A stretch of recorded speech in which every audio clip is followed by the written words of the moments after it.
Welcome to POS. Da da da da da da da. It's me and Bobby. I think Bobby just fell and collapsed. I don't know what happened. But Bobby's on the old Beastie Boys cam. Is that what that is? They're screaming into the thing like, it was Eddie It's a Harris. sabotage. Sabotage is a different one. This is the one in the woods, I think. Yeah. With the. So how are you?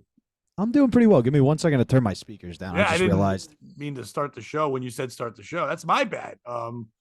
I like when we come out the gate swinging. I swang and you hit the ground. What's going on, buddy? How are you? You look good. I'm like you feeling lost 23 good. pounds. Yeah, you follow me on Facebook. Yeah, since September 1st, which is wild that it's today's not even the 20th and I've lost that much weight, but it really is just not eating at night is that easy drop off. Like for people who don't like see me every day, I don't get fat really anywhere but my face and my belly. My arms and legs don't. So I'm like a pregnant man with chubby cheeks. So when the weight drops, it's very visible in my face. I also trim my beard. So therefore, people are going, did you cut your beard or did you lose weight? And I'm like, yes. I did both. But I'm literally just doing I know people call it intermittent fasting, but I call it not being gross at night. And so I'm just from about 6:30 at night till 11:30 a.m. I don't eat. Okay. And you said 23, right? Yeah, and me. That's probably another half inch on your dick then. I would say full inch so far. Wow. So you clearly put on weight in the pubis region as well. I think I put it in the lethargic region, so therefore it's just waking up. Because I don't want, I'm not the one that usually talk these ways, but had a morning boner, and that's been a long time. Been a long time since I've had that. Well, I'm happy. My body woke up on its own. Usually it just needs a lot of, come on, dude, you can do this. It's like, no, we were both ready to go. But I had to get the issue is when you wake up with a morning boner and no one to do it with, then all that excitement turns into depression. Oh, I had no one to do it with. I didn't care about doing anything with it. I was just psyched he was there. He didn't stay around for a long time, but he doesn't wake up with me. He was here for a good time, not a long time. Dude, I'm almost 50 years old. Like, I'm happy that that's happening. Like, I'm not a spring chicken anymore. I know I look a little bit younger, not much, but I do. I'm happy that my body's feeling better. Just before this, I actually, for the first time in a while, ran a little bit too. I ran about 1.5 miles, and I did like a 4-mile walk. So feeling good, and I'm not like hungry, but I like that when I share, because I've talked about this on here before, but I share all this shit on Facebook. And people think, oh, he's bragging. Possibly a tiny bit, probably, because I mean, that's just natural for anyone like us performers. We talk out loud and we share our lives. So therefore it is a brag type thing, but it's mostly through guilt, because if I put it out there that I'm doing this and then people like it and say things, I now feel like I'm letting them down or lying to them if I don't do it. It's that whole I was raised on guilt thing that my therapist keeps saying is not healthy, but for some reason that drives you. And I seem to handle it an okay way, because I don't get, if it doesn't work out, I don't get mad. I just now post, I fucked up. I'm fat now. Then I do another one. But like, that's why I do it. But weirdly enough, that motivates me at night to go, well, if I eat pizza at 10, I just lied to like 200 people. Why don't I lie to 200 people? Yeah, it is a great external motivator. Like, that is still self-accountability. Because the reality is nobody's going to give a shit if you gain 20 pounds. They're going to go, Oates is eating well. You know what I mean? Like, nobody's going to look at it that way, but it's nice that you kind of create that self-responsibility in your mind based off of the response. And it's funny because now even though I'm not thinner, I'm still 280. I'm not looking to get crazy. The last time I lost a lot of weight, I was probably my height in like at peak, like 185. I don't ever want to be, I wasn't happy at 185. I carry this well, but I'd like to be 200, 195. I think at 5'11, I think that's decent for my age. I'm not looking to get crazy. I'm not looking to go to the gym and work out crazy. I want to be able to maintain it this time and be able to, like, you know, on a weekend, if I want to eat something, fine, but also know I can go for a walk and do whatever, but just like not go nuts and hard where like if I fuck it up, I feel like I fucked everything up. Like, I've been working on like a dumb thought idea. I mean, it was gonna be a bit, but like when people say they have a cheat day, it's like I can't have a cheat day because I don't cheat. Like when I want to be with someone else, I just leave that other person. So like I can't have a cheat day. I now have to be with cookies forever. If I have Yeah. cookie, I have to leave vegetables for cookies, and I can't just have a one night stand with cookies. Like I have to be there. So like I can't do that. That was my It's like fuck up. it's like Soder was talking about quitting drinking. I was like, maybe I'll have a drink on my birthday for when I turn 50. But you know what? I'm gonna want to do shots that night, so maybe I'll do beers the night before to warm up. And Bar Gutsy leans over and goes, "You already gave yourself 2 nights. Like you're already back drinking again." And it's like, unless if you have that hard out, you know. That's the thing. Like, it's funny that if I talk about what addiction I have way more addiction to food than I ever did drinking. I don't ever think about drinking. At the thought of alcohol in my mouth disgusts me. The thought of a fucking deep dish pizza, a pan pizza, makes me smile. Like there's a difference. I want that crispy crust. I don't need a fucking ale like ever. Now a Taco Bell does make me smile, but I got to tell you, Pat, I can count on one hand the things I can count on that have never let me down. But long neck, ice cold beer never broke my heart. It didn't, Luke Combs. No, it did not. I like that. It didn't. I do like that song, but I can drink water while singing. It's fine. Oh, dude, you'll love this. So I'm on the radio. This reminded me because of the wording. I'm on the radio Saturday, right? And we're playing Dire Straits, Money for Nothing. It's a well-known song. Dire Straits is an amazing band. How much do the chicks cost? They're free. What? They're free, dude. The chicks are free. The money is for nothing. You show up and they give you money and they're like, I have all this money.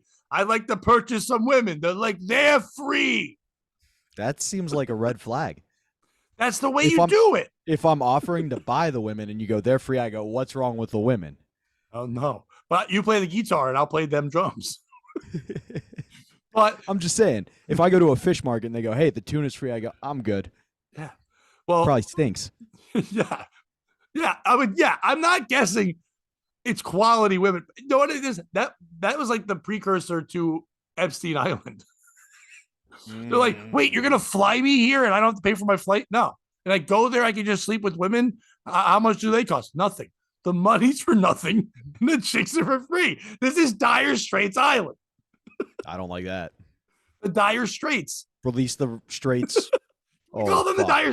Fuck Epstein Island. Let's call them the Dire Straits. We call it the Dire Straits. Yeah, because bad things happen there. Yeah, dire. I'd argue they probably aren't that straight. Right. Well, I'm also guessing you take the R part out and just die Straits. Because a lot of them are dead now. That's fine. So we're playing. Or like die gays. But go on. Yeah. Well, no, I don't think there was. Was there? Were they on the island? Were gays on the island? They weren't molesting little girls. Yeah, they were. Oh no. Well, that's better, I guess. No, I mean I'm not trying to go into an whole Epstein thing, but the main thing was it was young. Fortunately, in the documentary, young women being slept with men sleeping with them. It wasn't really too much. It wasn't Diddle Island. It was Fuck Island. That's why no good athletics came out of the island. Okay. Right. Gotcha. Yeah. Back to your point about Dire Straits. I apologize. There was no in Dire Straits ourselves. There was no, and the reason why athletes don't go is because athletes are always weirdly religious, and people that are religious also like to diddle kids. So like they're always like, you're not going to go to an island that's girls. Ew. Like, the all-American Venn diagram. Go on. There was Ray Lewis Mountain. It's like, there was a whole Baltimore Ravens wing. Jesus. Who's that? That's Ed Reed. You do what he says. Like Ed Reed will tackle the fucking. Don't get in the elevator with Mr. Rice. Don't get in the elevator with Mr. Rice. Never go to the University of Miami. Ever. Just ever. Dennis Erickson is your devil. That joke's for 3 people. Anyway, so and those 3 people are Dennis Erickson, Ed Reed, and Ray Lewis, who are going to kill us now. So we're playing that song. It's just a regular weekend. I don't program the music. It's just in there, right? As a radio DJ, I like that song now because it's 8 minutes long, which means I could go to the bathroom, get a coffee, do whatever. It's a long time before I have to do anything. So on the weekends, we don't get a lot of phone calls. You know, once in a blue moon, a guy will call up and go, "Hey man, you're doing good. I like you when you're on Jazz and AJ sometimes." Like, thank you, guy. And he's like, can you play Van Halen? I'm like, we just did. God damn it. And then they hangs up. And I was like, hey, did I win? They go, we're not even doing a contest. Like, all right. It's like that shit. One guy, or another call, a guy like, they always like this every day. Someone goes, hey, on route 15, on exit 12, there's some black smoke. You might want to tell everybody. I go, well, thanks. So are you going to shut me up for that? And I'm like, well, no, because I don't know if you're telling the truth. I'm not going to just tell people. Like, you know what I mean? Like, also, not, sir, not a police station.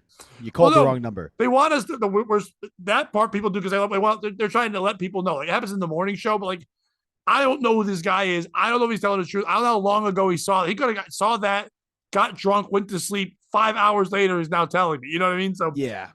So the phone rings, and we do it like on a speaker thing, but it's not on the air. And the guy calls up. You can tell by his voice, he's probably 60, 55, 60. And he's like, hey, man, you just played Dire Straits, Money for Nothing. Yeah, he goes, when did you start censoring music, man? And I'm like, well, I mean, for the last couple of years, radio's been doing that. I go, if you hear Rage Against the Machine, it's blank you. I won't do what you tell me. They're not. He goes, no, I get that with that word. But with the Dire Straits song, well, you didn't censor that like 6 months ago. I remember. And now it's censored. And I'm trying to think in my head, because we were just doing the words. What's the word he's talking about? And I'm doing the song in my head, and I start to get it as he goes, they didn't say faggot.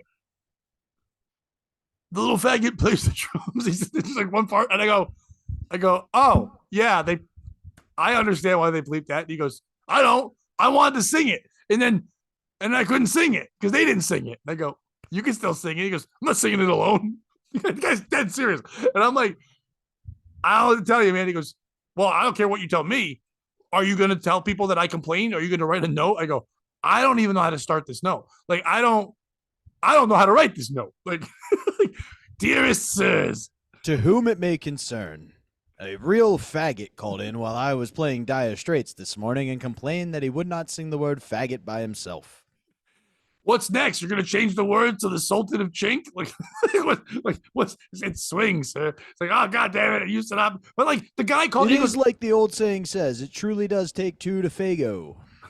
He goes, my favorite part was he goes, I've been listening for over 30 years. I've never called till now. Dude, it was 1 p.m. on a Saturday. Like, it wasn't like night.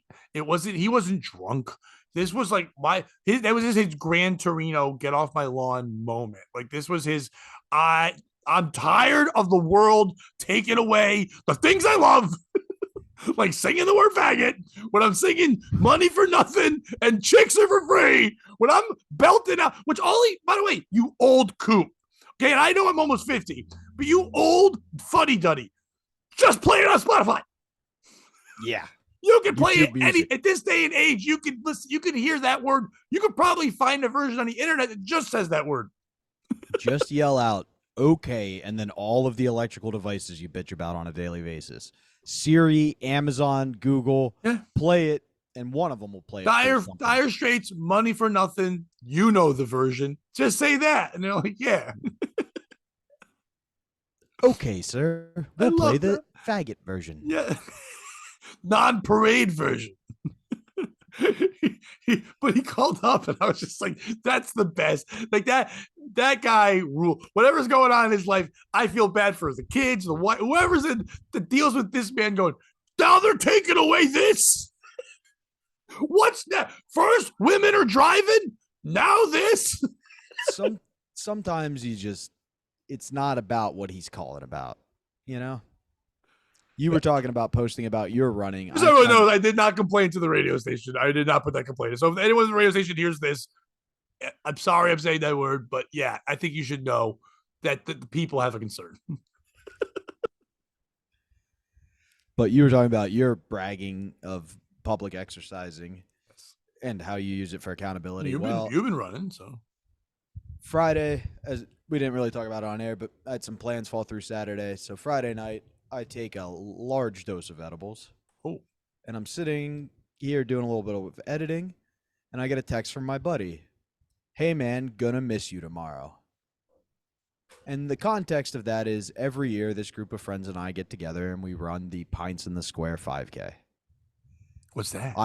It's a 5K where there's a beer fest afterwards, and I've Oh, done it every year with is them. We've that your done it body must feel crazy after? most.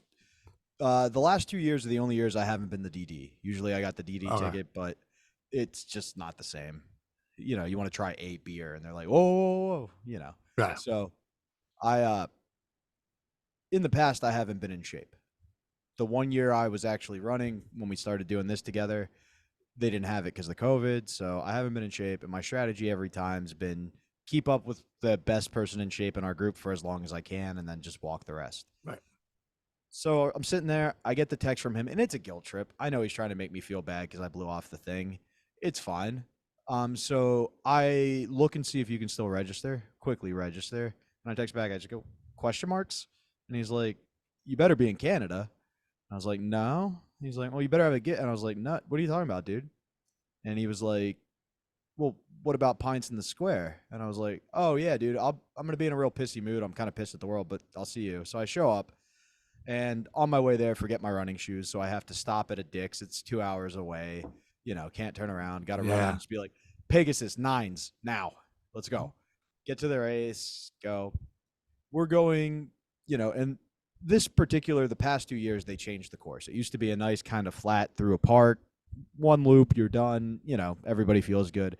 Last year, they changed it. So you go up a giant hill twice. Basically, it's you go up the hill, down the hill, around a little loop, and then you do it again. So as we get to the second loop, I'm coming to the bottom of the hill. Who's at the bottom but the friend who guilt tripped me and the guy who, despite us all going, we're never doing this 5K, again, signed up to race and got the ball rolling. He's at the bottom about to ascend for the last time as I'm finishing my final ascent. So I took that moment when I was passing him just to remind him exactly why he was in that position. It scared the shit out of the woman running next to me, but I was just like, you fucking did this, Nick. I want you to know none of us wanted to be here right now. So while you're going up that big ass hill, it's all on your fucking shoulders, buddy. And I won. So it was good. Nice. You won the whole race? Of my friend group. Oh, I was like, dude, you won the whole fucking thing. You beat Ethiopians and stuff? No. And there are no Ethiopians in this race. Oh, okay. I ran it in slightly under 29 minutes and placed ninth in my age division to give you an idea of how shitty the athletes were. Yeah, that's not good, but still, I mean, for a 5K, if I ran a 5K right now, I would definitely be somewhere in that. I haven't run that distance in a little bit. But. And it was just fun to be able to do it all, Yeah. Hell yeah. That'd be fucking awesome. That's fun. Did you feel good after? Oh, yeah. Nice. It's good. It's good to do that kind of shit. We then bullied that kid a bunch the rest of the day. I think he feels really bad about his body now. Oh, that's good. That's good. That's good that you were really mentally healthy. Like I said, sometimes it's not about what you're talking about. It's about other things. Yeah, I don't think I'd want to sign up for a running thing ever. I like doing it, but I can't do it with people. Running? I can't. I really don't like that. It's too many people in your personal space. Even it's not so much the competitiveness thing for me. It's like I like to know my stride length. I know I'm not accidentally spitting on anybody. All that good shit. I always wanted to be the guy who could, like, if a girl was like, "Oh, let's go for a run," and I just can't because I naturally want to talk when I'm with someone, and I know when I talk and I run, I'm just exhausted and I'm dumb and whatever. And also, it's like you got to worry about pacing, and like then you start thinking like, can I keep up with her? Can she keep up with me? It's like, then I'm just not running, and I'm not enjoying the run anymore. When in college, I tried to do it with this one girl, and we were doing it for a day or two, but it just got too awkward. It was like so my whole rest of my life, when people are like, "Oh, you want to go for a run?" I'm like, "I do, but not with you. You could go run, I go run. We can meet at the end." And then go chill and do whatever, or whatever. But I can't run with. And it's just I don't know. Running with is odd. Like, why are we running together? I'm still running alone. It's still me running, and you run. And we're not like if we were like in the Navy, we're like battling an obstacle course or something. I would get it, but like I can't run with people. Even if I was like running away from like zombies, I would push people out of the way and run alone. I wouldn't run with them. No. I also if you're running with me, it's not going to be me at my best, right? Like you're going to get the winded, sweaty, pissed off version. A lot of people say running makes you less angry. It does the opposite for me. I think really? about this. Yeah, I get real pissed off when I'm done running. Ah, man, I feel I can write more. I can talk more. When I'm done running, I feel that's. I mean, I literally finished the game right, and I didn't even shower yet. I'm like, I just feel Yeah. really good. Not that high shit we talked about. We talked about. I don't believe in that. I don't feel that. I have a clear mind. So I think it might have to do with like sports. You know, you play pissed off, so once your body starts going, like you get that adrenaline. That's how you kept fueling yourself. But Yeah, yeah, I when didn't I get get pissed. done, I'm pissed off at God. I'm pissed off at the world. Any problems I'm trying to work through, I'm now angrier with the person involved. It's not good. Yeah. When I was younger, I was competitive in that way, but I was also an angrier. I think it's because I'm not an angry person. I guarantee you, when I was younger in running, I was running for sports or for a purpose. So therefore, I was angrier. I'm running now for health, but also just because I want to. So when I run or walk, I think it's because I'm going in with this like this is just a thing to make me feel good or feel better or look better that I'm just taking it, or I'm like, I've got a thought in my head I need to work through. I'm good at doing that while I'm running. So therefore, that helps me. So therefore, I'm happy. I think if my everything around me is happy, then my run will be happy. If everything around me is my run is you know. Okay, that makes sense. I think mine's just anger. Like I'm trying to work through that, and that's why I'm running, and then I'm just angry at the end. And it's weird. I get angry a lot, and I've been really working on forgiveness. Are you good at forgiving people? Yeah. Too good. So good that it comes back to fucking haunt me. But yeah, I'm good at I'm second chance Magoo. So I think I'm good at forgiving the wrong people, Yeah. like the Oh, ones who are using I've me. never forgiven the right people. But I don't forgive Well, often. the right people don't usually make you forgive them. That's a good point too. Yeah. That's a very good point. Uh, I've been working on this and trying, everything I can to just not go to therapy, like whether it be religion or philosophy or mushrooms. But my dad texted me on Sunday because he watches mass now since the pandemic and was like, "Dude, I think the mass is for you today." And it was all about forgiveness, and it was like the Peter goes to Jesus and is like, "How many times should I forgive, Lord? 7, 70?" And Jesus goes 70 times 7. What? And the priest's whole point was like, Jesus is like, you should be so forgiving. It's like, or was Jesus being ridiculous? Like Is that 17 billion. 490? Yeah. Okay. I was like, how bad's my math? I'm sitting for like a minute. It may be 700 times 70, but Right, but whatever. I was just, some. yeah, I know. But the point Sorry. I'm making is the priest was like, and look at who Jesus forgave. He forgave Judas. Forgave Peter, and you should forgive 5,000 times. And I was like, or was Jesus being like, how many times should you forgive Peter? 17 billion. Because if we start forgiving, we're never going to stop. That's stupid. Never forgive Yeah. anybody. What And are then we, if you look at, McDonald's? Like a million yeah, served? Fuck you. fuck that. Yeah. And if you look at the people the priest mentioned, Judas. All right, sure, Jesus forgave him. But then, like 5 verses later, he's like, and for the dude who betrays me, it'd be better if he wasn't born. It doesn't sound like forgiveness to me. That sounds like revenge. And then talk about Peter, who betrayed Jesus 3 times, which again, I get. I'm sure Jesus got too. They were going to kill him. And then what did they do? They killed him. They crucified him upside down, which is a way more painful death than getting crucified right side up. I wouldn't recommend either. Ether? The shit Either. that burns your soul slow? You know what? I'll take ether over a crucifix any day of the week. Yeah. Fuck Jay-Z. Fine. You know that's a Nas diss track, right? No, I'm a 48-year-old white man. I don't know that. Dude. I know who they are, but I don't follow diss tracks. At I one like point, happy tracks. you know what? I'm picking that up. Maybe it's music. Maybe that's part of it too. But Nas does have one of the best lines of all time, where he just stops in the middle of the song that he's making fun of Jay-Z and just goes, "Dick sucking lips." Wow. I think Doesn't all even lips rhyme. can. I know, but all lips can do that. Yeah, I think he was pointing out that Jay-Z's were particularly good at it. From all No, the dicks he a sucked. lot of people say that, but they'll say that like to someone. I'm like, but I do think they all have that ability. I'm a big fan of at least give it a shot. Let's say when someone says that's a good ass to fuck, like all asses are good to fuck if they let you. Or all asses They're are bad on to fuck if you board. don't like ass, yeah. Yeah.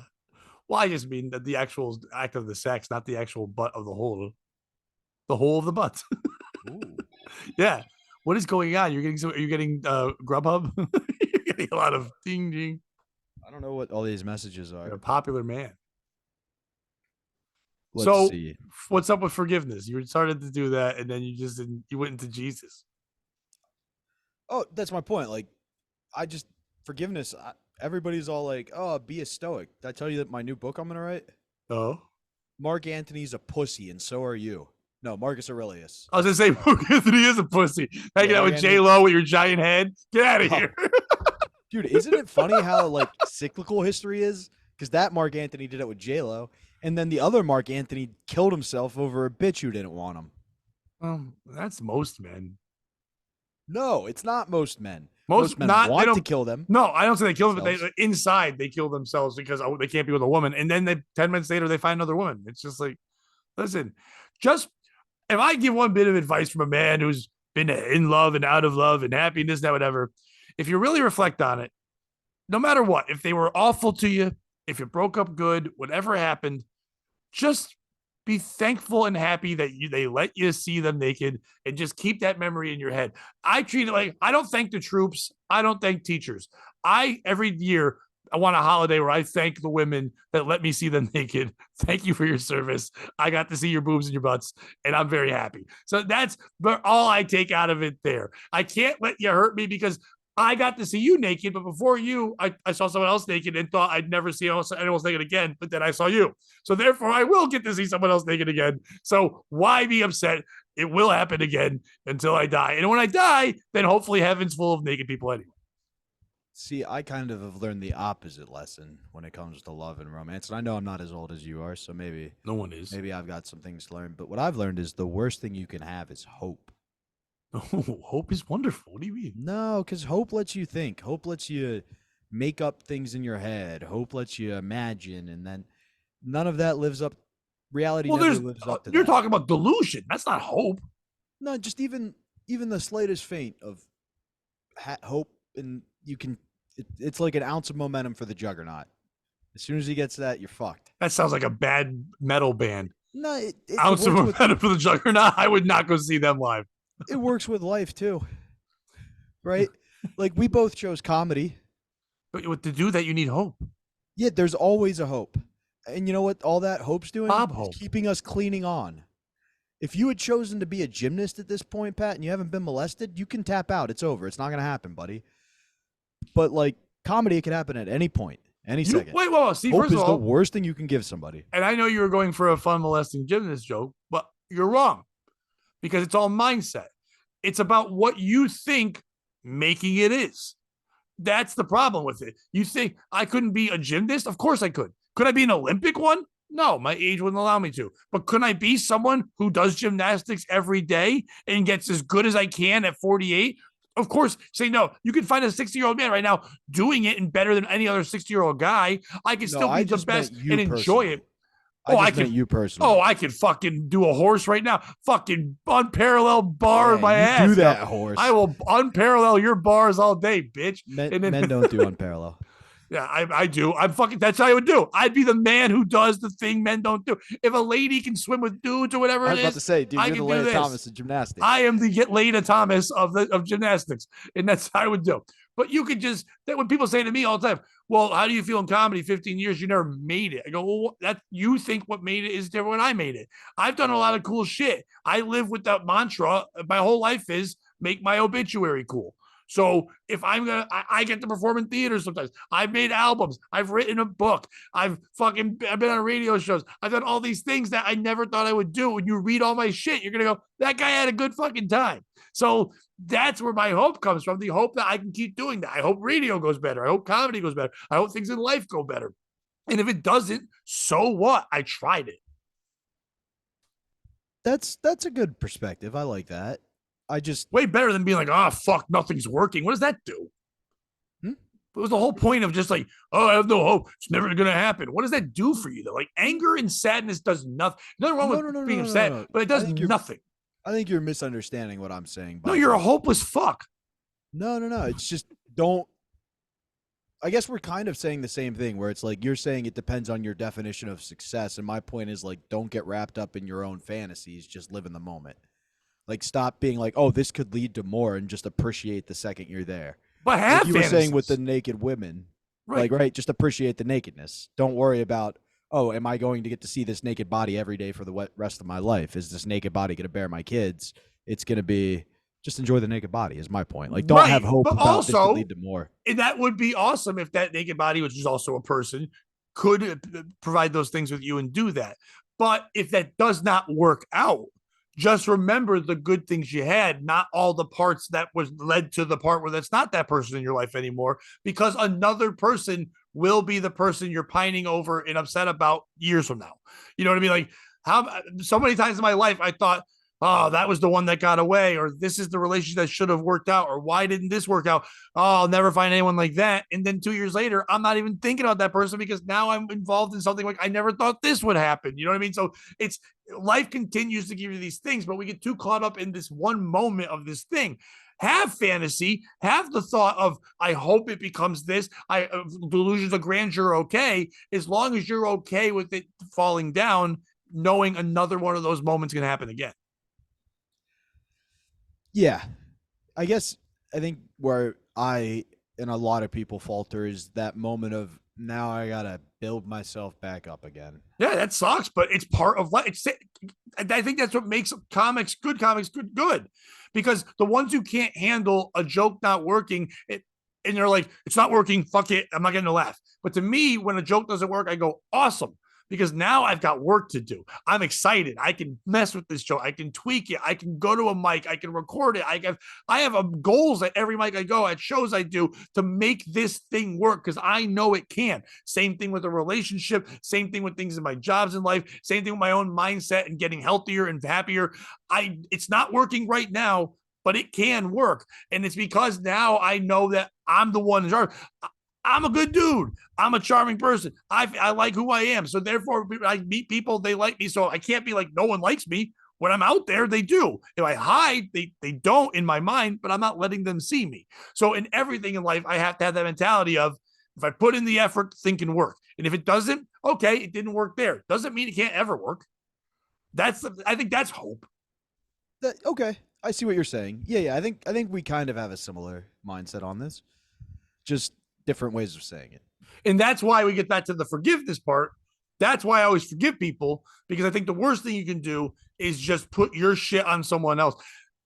If they need me to say out loud, it's okay what you did, or I'll give you another chance, or whatever like that, just for their mind to move on to their shit, sure. It's just words to me. I can still go, it's not nice. I hold the sorrow or I hold the grudge, but it's like, you're the one who needs the apology said. I don't. As long as I get closure in my own head, I don't give a fuck. But if it helps you clear your mind so you stop being crazy and bothering me, then here you are.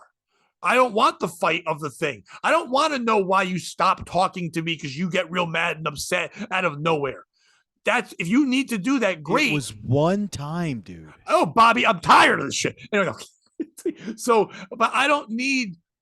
When I was younger, I did need to know that, and it would make things worse. I would, if someone's like, I just need a day, Pat, and I'm like, well, why? Because then my mind would overthink the way I am and a worrier. Then I would message them like 3 hours later. Can we just talk about it? Because I would need that closure, but they don't need it. They're a different person than me, and I had to finally, when I got older, realize it's not about them to me. It's not about me to them.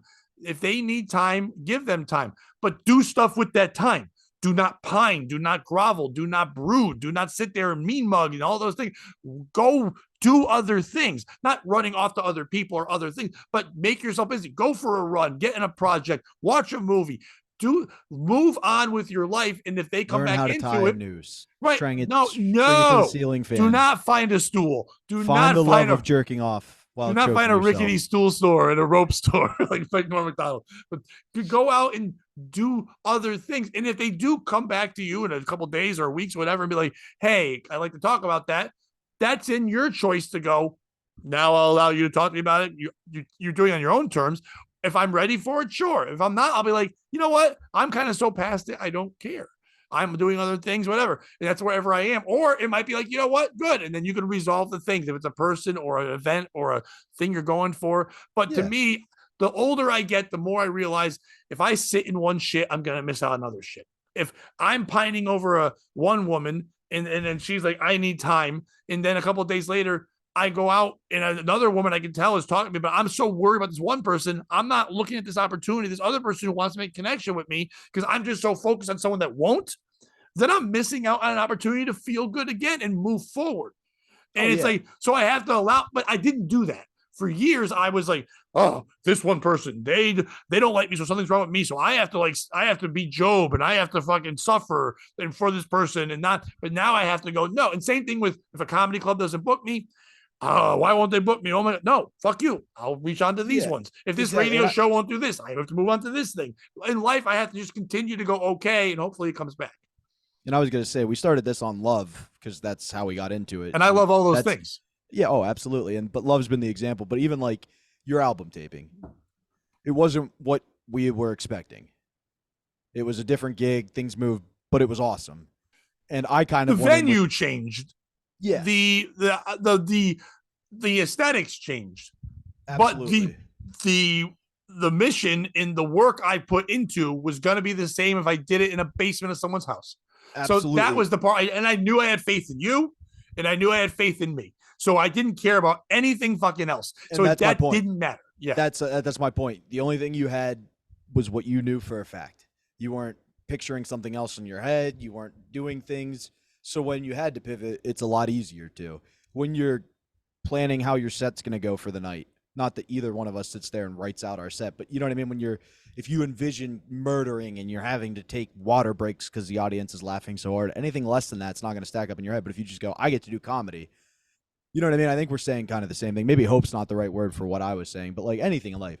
Oh, I'm going to go buy a new car. If you get in your head, you're going to buy a red Mustang, then any car that isn't a red Mustang isn't going to be great. You could buy a great Charger Hellcat, but you wanted the red convertible. You know what I mean? Like, no, and I do know what you mean. But what I've started to do is I actually do allow the red Mustang to be there, but I also allow the Charger to be there. The red Mustang is the man. Like in my head right now, I'm doing radio. Wouldn't it be great if I came in tomorrow and they were like, hey, we're going to do a new morning show and it's yours. It's Pat Oates' morning show. You are the face. Billboards, this whole thing, we're doing that. That would be that's what I want. But it'd also be cool to just be added to someone else's morning show. It would also be cool just to go full time and do something different. I'm cool with all these doors that are opening, but I'm not going to tell myself, I'm still going to think bigger. I think, and I've been reading a lot of the dumb, the magic of thinking and things like that anyway, but it really does help. It really is like, I have the confidence knowing that if they made the decision to go with me in radio or comedy or someone in a relationship, I will do what I'm supposed to do. But if you don't, I will still do other things that make me keep working to that point where I can get there. So red Mustang, fuck, whatever, that sit there, dude. That red car is cool. I could get that car, but if I don't, I'm still going to do badass shit. Yeah. But I need that unreachable goal, because if I just have the reachable goal, I ain't doing enough. Yeah, no, I'm the same way. And like, I think when you're planning goals, shoot for this moon, but yeah. Every year for comedy, I write out 5 goals. 4 are obtainable and 1 is not. And out of my 15 years, 8 of the years I've obtained the unobtainable goal. So it's like, because it's like I put in the work, but I also kind of manifest it into a thing. But I also leave open goals that aren't there. That's the other thing too. If you're focused, if every comic in the world is like, I've got to be on Netflix, and they never get Netflix, they think they failed. But if you're just focusing on Netflix, you're not noticing other opportunities. I never thought I'd be on radio. Comedy led to radio. I never thought I'd get to be on TV, but then my mom was dead. That just happened. Like, I never thought I'd get to meet you, because I got to be on Kumia because some guy's like, would you want to go there? I didn't know Compound was a thing. My brother liked it. I didn't know. A buddy goes, Steve Halligan is like, I can allow to bring a guest that I think you'd be fun. And then I was on 15 times in a fucking year. So it's like all these things. I'm not afraid to have doors be open, but I don't put horse blinders on. And also I'm learning to do that now in relationships. If someone says, hey, I don't know if I'm ready for this right now, I go, yeah, hey, I was all in. That kind of stinks, but okay. But now I'm gonna also, if you're gonna go look elsewhere, not just people wise, but life wise, so am I. I'm gonna now continue to focus on other things and not sit and dwell on it because that beat me up for too many years of my life. I was trapped for too many years in the sadness in my own fucking head because people told me I stunk. I mean, it does help that I got rid of alcohol. Not for everybody, but when you're already a sad person and you put depressants on your dumb brain, hope is hard to find. Oh yeah. Yeah. And on that note, Bobby died. Because Bobby, I believe the children are the future. You teach them well and you let them lead the way. I don't think children are the future. Show them all the beauty you possess inside. Teach them a sense of pride. I don't know what we're doing. Make it easier.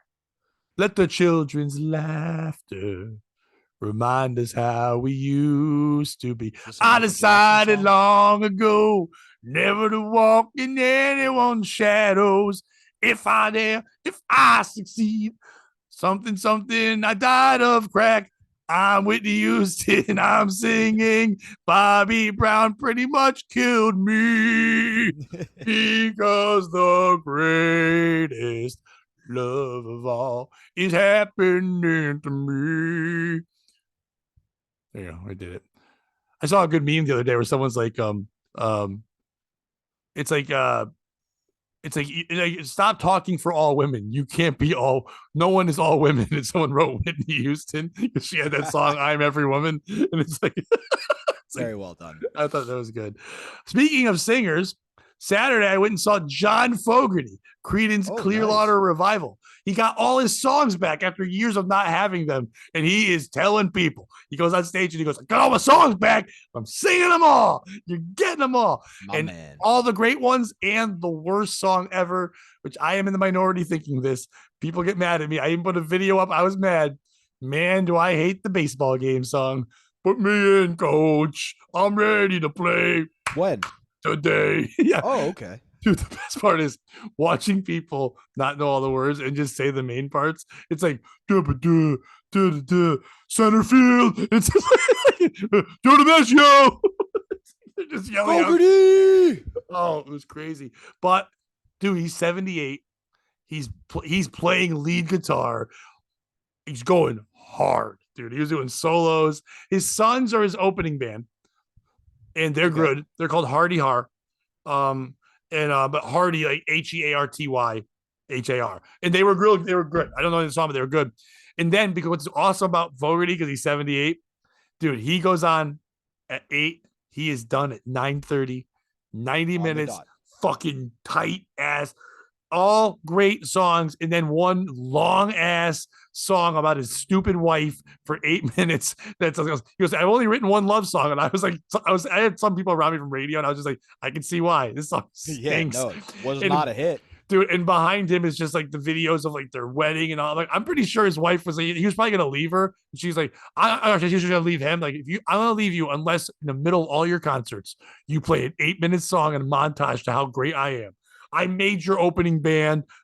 She was like, what the fuck? You know, because she's the mom, whatever. So, but like, it was boring and dumb. But I had a great fucking time. He was awesome. It's got to be an experience to see a guy like that who wasn't allowed to have his songs for so long. He was like, psyched, it's almost like he got to hibernate for 30 years or whatever. Oh, dude, now he's just back with the energy. To see how happy he was. Like, it comes out, the lights are down. It's in this amphitheater, holds like 5,500. It's sold out. And then like on the back screen, a big moon comes up, a bad moon, if you will. Was it rising? And it rose up. No. And everybody just goes, "Whoa!" Like all these. The audience was mostly 50 to 70. There was some younger, like I was a little bit skewed on the younger side, but it was, when it goes, you hear, bam, bam, bam, bam, and then everybody just fucking getting up and fucking dancing around and shit, and everybody just having a good ass fucking time. But when I got there, I went alone, and I was pondering that all day. I actually talked about it on the radio. I was like, I was supposed to go with a buddy, he couldn't go. I got the tickets to work, and I was like, I don't have a show. Aren't you a fortunate son that you were able to go? Yeah. They put me in, coach. So I I was like, I don't know if I should go alone. That seems weird. But I was like, I won't be alone. I know some people from radio. And so I get there, and on the outside of the place is the WPLR tent. And our afternoon guy, like the legend of the radio station, Lappy, Mike Lapatino, he's been on 30 years in the afternoons. He's at the thing. And so is this street guy, Mike, that I know. He's a street team guy. And so I walk over there, and Lappy's all psyched to see me, whatever. He's like, oh, cool, hang out with me. So we're just chatting. And every time people would walk over to the thing to get like we're giving out like pins and stickers, and you can text to win tickets, and you get to take pictures with Lappy, and everybody's excited because they all love it. He's like their guy. But every time they walk over, and they go, he'd point and go, Pat Oates from Chaz and AJ? And they're like, oh, Pat Oates. And then they go like, fuck you, what are you doing? He's like, you got in the picture too, motherfuckers. So we're doing all the pictures and stuff.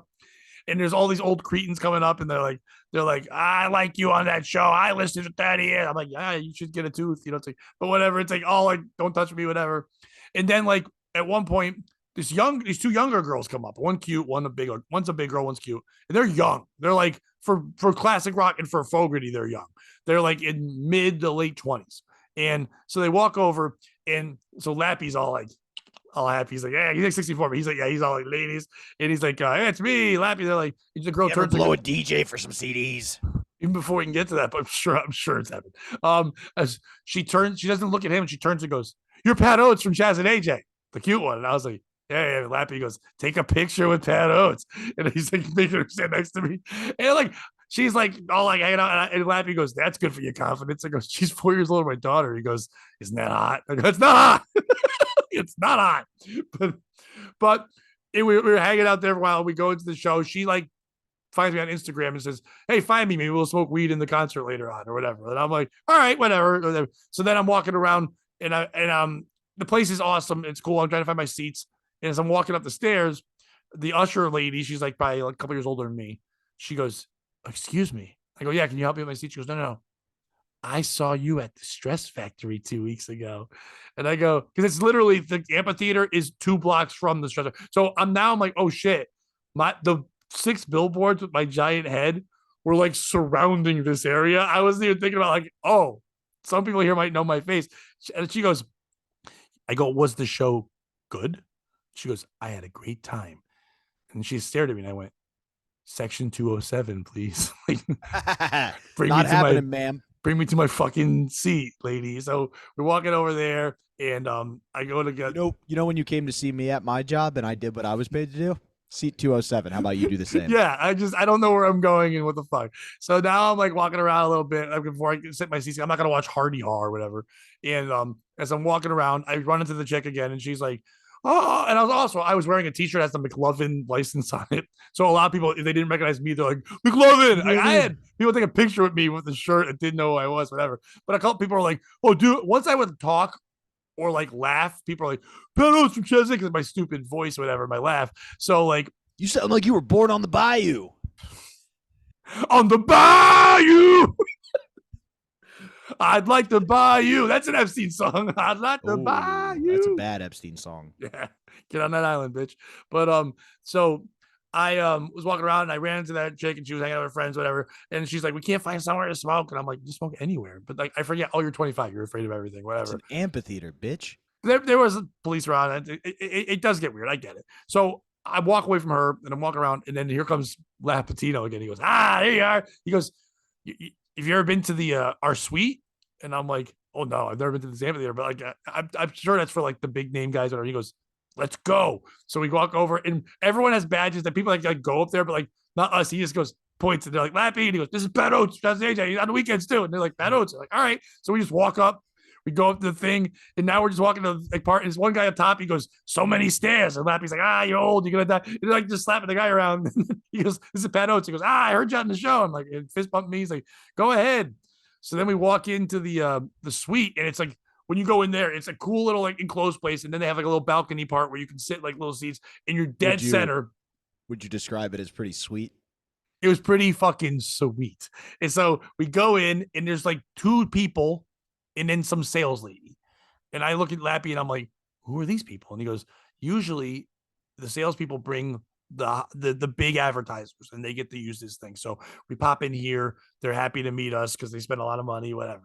And as I was asking that, one guy turns and goes, whoa, you're Pat Oates. I recognize your voice from the morning show. And I go, yeah, dude, what's your business? And he goes, and he goes, Logan Steele. And every time they do that, like commercial goes, Logan Steele. So I go there, I go, Logan Steele. And he goes, yeah, yeah. I go, dude, you made a cornhole thing for us. It was awesome. It's like giant thing. And he's like, yeah, we also like, we sell a lot of like steel beams. It'd be cool if you guys talked about like all the steel we sell for like building buildings, not cornhole. I go, dude, the cornhole thing's cool though. You made a grill and you carved AJ's name in it. That was dope. He's like, yeah, yeah, we do all that too. So we're chatting for a couple minutes. He's like, are you staying up here with us? I'm like, oh, absolutely not. I didn't realize I shouldn't have said it that way. I'm like, no, I'm not going to stay up here. And then so Lappy goes, hey, let's go out to the little balcony part. And there's people sitting out there. And he just pulls out his vape pen. And he goes, I go, yeah, yeah, let's do this. So I'm just sitting out there at a balcony suite, having a good time, smoking with like a radio legend guy.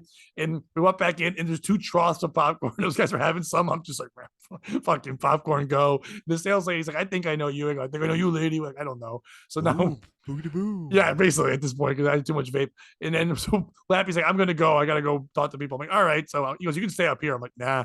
So I walk back down and I get into my seats as it starts. And another radio guy is on our show, and then this guy who's in a band that's local, and I'm friends with his like girl that like kind of like media manages him. So I knew of him. They sit down next to us, and the 2 guys, and I'm like, oh shit. So now we're hanging out there, and we're just enjoying the concert, but also laughing at the weird things that are happening during the concert. Like, out of nowhere, once a couple songs that Fogerty has, saxophones are involved. And so there's a dark area in the concert. This guy, John Kamel, who's on the radio, he's on like evenings. He's next to me and he goes, huh. I go, what? And you just see coming out of the darkness is a man with a like, it's almost like he teleported, and it was just the way he did it. He's like, huh, and he would just play it, and then he just hide back into the ethos. And he would do it like 3 more times. It's just like, you just like manifested like Thanos, just pop out and then die at the same time. And it was crazy. Simultaneously the best role and the most stressful role to have at that concert. Yes. You know Roy Harder, who works with Eastside Dave? Yeah. So he's in a band, and he went to a concert in France, and of the whole headlining set they were doing, he played 3 songs. And he was like, it's great. I get to go be a part of it and hang out, but I also better not fuck up these 3 songs. Yes, very much so. So during all that happening, me sitting down, I'm getting more texts from that girl, but she's just like trying to place this smoke. She's not like flirting or anyway, whatever. But like, so at one point she's like, had asked me earlier in the day, she's like, listen, I've met like AJ from this show and someone else from this season, and I've always asked for a shout out, and no one's ever given me a shout out. I go, well, I'm on Tuesday. I could probably give you a shout out. I mean, at the end of the show, we do like the last wrap, one last thought. I could say something. She goes, that'd be awesome. You could do that. So she goes, I go, that's why she found me on Instagram, so she could remind me. So we texted a couple more times. We shared what else would be awesome, man. A little tip for tat. Young girl. She has a boyfriend. She was a very sweet, nice lady. It was nice to be recognized, and also nice that someone liked me more than the other famous guy. That's what I took out of this. When she wakes up on a random weekday morning, can she turn on Chaz and AJ and hear her boyfriend? Or does she hear local legend Pat Oates? Maybe he does some criminal stuff. We're talking about it. turns out he's across the street on the rival station. Her boyfriend is Chaz. No, I'm kidding. It's like so he does the weather. but so as she was saying that, reminding me, so we went back and forth like dumb reels of putting up. Her seats weren't as good, so I'm like, look at my better seat. So leaving there, whatever. So this morning, I'm on the radio and I get a message on Instagram. She's like, am I going to be getting that shout out? I go, it's not going to be at 7 something. It's probably going to be at 9:40. Will you already be at work? And she goes, I don't want to go to work. I go, stay home, listen for your dumb shout out. She's like, well, no, but I found the app. So whatever. So we're getting to the point at the end of the show, and I'm thinking about, how do I do this without sounding like just like a creep? I'm just saying a woman's name. Like, how do I pull this off? So I'm like, oh, okay. So when they go to me and go, Pat, final thought. And I'm like, want to thank everyone. They call their listeners the tribe. So I'm like, I want to thank all the tribe members, especially Shelby from Stratford, and all the people that came out to us for saying hi, and that Fogerty thing, it was awesome, whatever. So I got the shout out. She's like, oh, that was awesome, thank you. And then I was talking to Chaz. He's like, what was that? And I'm like, it was like a young listener. Like she said to me, she goes, were they okay with you doing that? I just said it was like the youngest listener you've ever had. Yeah. So they're really happy with the demographic, whatever. So it felt like I was doing a Make-A-Wish or something. Hey, Chaz. I don't mean in a bad way, but I feel like I was doing a Make-A-Wish. Chaz, you know how we call the listeners the tribe? The person I shouted out's the last of the Mohicans. Yes. But also, and I have to make this clear because I know I sound like I was just being a very good man and all that stuff. If it was her big friend that wanted me to do that, I would have not done it. Yeah, no, I get that. She was very cute, but like if I was 25 and she was 25, I would have tried harder. But I was like, it's just nice to know that you think I am okay to exist around. So Also, like, if you were to shout out the big broad, all you'd be doing is giving her hope. yes, and we just talked about how you shouldn't have it. No, we said we should. It's like it's it. But I would not want to see her bad moon rising. Because No. you know what happened? If I was still drinking, we would have an unfortunate son. And then I'd have to run away and I'd be like, put me in, coach. I'm ready to be gay today because I got to get away from these women. I'm on the queer team now. Put me. I'm ready to play a catcher, not center field. Put it in me, coach. I'm ready to gay today. They've definitely done that one. Yeah. Oh. But you got anything else? Or are we done? I think we did it. The only other thing I really have is, have you been following any of these like football player podcasts now? No, I follow basketball ones. I don't know about any football ones. I've followed a couple of the basketball, but Gil Arenas is my. If I could recommend one show, he's awesome. Reddick's good too, but Gil Arenas, that's just hood shit talk fun. They're high as shit. I love him. I loved him as a player. I can watch that forever. You know what? This is better than what I was going to go into anyway. Did you see the thing about when he got cut from the Olympic team? Yeah. The clip that's going around where basically he's like, I went and was like, I'm going to drop 50 on you, 60 on you. And then he's sitting there going, what did I do? And they ran through the stats and he did everything he said except for go back to college and beat Coach K every time he got the opportunity. Yeah. Dude, him and McCants and fucking Brandon Jennings, they're just great on that fucking show. They're just all talk shit. Have you followed the Olympic basketball this year? Dude, we're losing to everybody. Like, and it's I feel bad because Anthony Edwards is fucking going hard, and everyone else just stinks. We have to stop playing NBA style when we play European teams. Stop it. No, but the good news is Dylan Brooks, won, and the next day LeBron James comes out and goes, "Nah, fuck that. I'm playing for the Olympic team." And then so that started a bunch of people jumping in, but like a lot of the analysts were being critical and was like, we need to go back to tryouts with all these names coming out because nobody's willing to just shoot threes and play good D. And Devin Booker was like, I like to just shoot. I'm in. And like this whole crew's coming together. My favorite, though, was Dwight Howard, who was basically like, I'm still alive and in Taiwan. And if you fuckers don't include me in this, I'm playing for Taiwan. I'm dropping 87 on you. He would done shit. He stinks. No. It was him making fun of him. I know. He was just laughing it off. They ran into some very good teams that people play together. They're all guys doing well, but it does. They're used to playing a very one-on-one isolated style, and it's not going to work in that kind of play. It's just not. There's no defensive three in the key. You can just plant your big center in the key and just let him stand there. It's not the same game at all. And Europeans can also shoot the outside shot. So when you're playing a game like that, they're going to shoot. They're going to match you for every three you shoot. So it's like and it's completely. Anyway, when Anthony Edwards started to just drive and go to the hole, things changed. When they let Hart actually pass the ball because he's unselfish, it worked. But they couldn't do that. It's not the other guy's fault. They're just not a team. It's like no.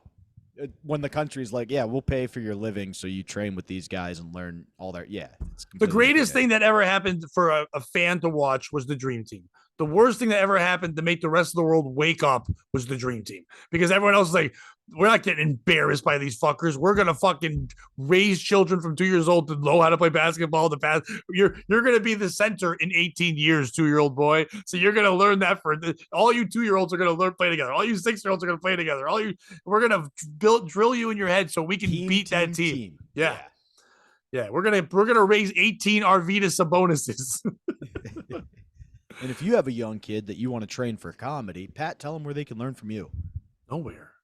Where are you performing is all I was getting. Oh, I'm not teaching your kids shit. I got my own kids and they're grown now. Fuck you.